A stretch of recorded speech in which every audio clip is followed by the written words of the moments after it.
ময়মনসিংহ ২ ফুলপুর তারাকান্দা আসনে ভোটের হাওয়া বইতে শুরু করেছে। তারাকান্দার সাবেক উপজেলা চেয়ারম্যান ও উত্তর জেলা বিএনপির যুগ্ম আহ্বায়ক মোতাহার হোসেন তালুকদার এবার এ আসনে বিএনপি মনোনীত সংসদ সদস্য প্রার্থী। তারাকান্দার প্রত্যন্ত গ্রাম থেকে ফুলপুরের জনবহুল বাজার সবখানেই চলছে ধানের শীষের প্রচারণা।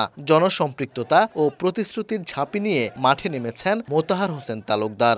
বিগত ১৫ বছরে যারা যে উন্নয়ন করতে পারে নাই, আমরা আগামী ৫ বছরে ইনশাল্লাহ গত ১৫ বছরের চেয়ে দ্বিগুণ কাজ করে আমরা প্রমাণ করব যে আমাদের দেশে এখনো সেই ছেলে আছে যে কথায় বড় না হয়ে কাজও বড় হবে। প্রতিদিনই গণসংযোগ, উঠোন বৈঠক আর পথসভায় অংশ নিয়ে ভোটারদের কাছে ধানের শীষে ভোট চাইছেন মোতাহার হোসেন।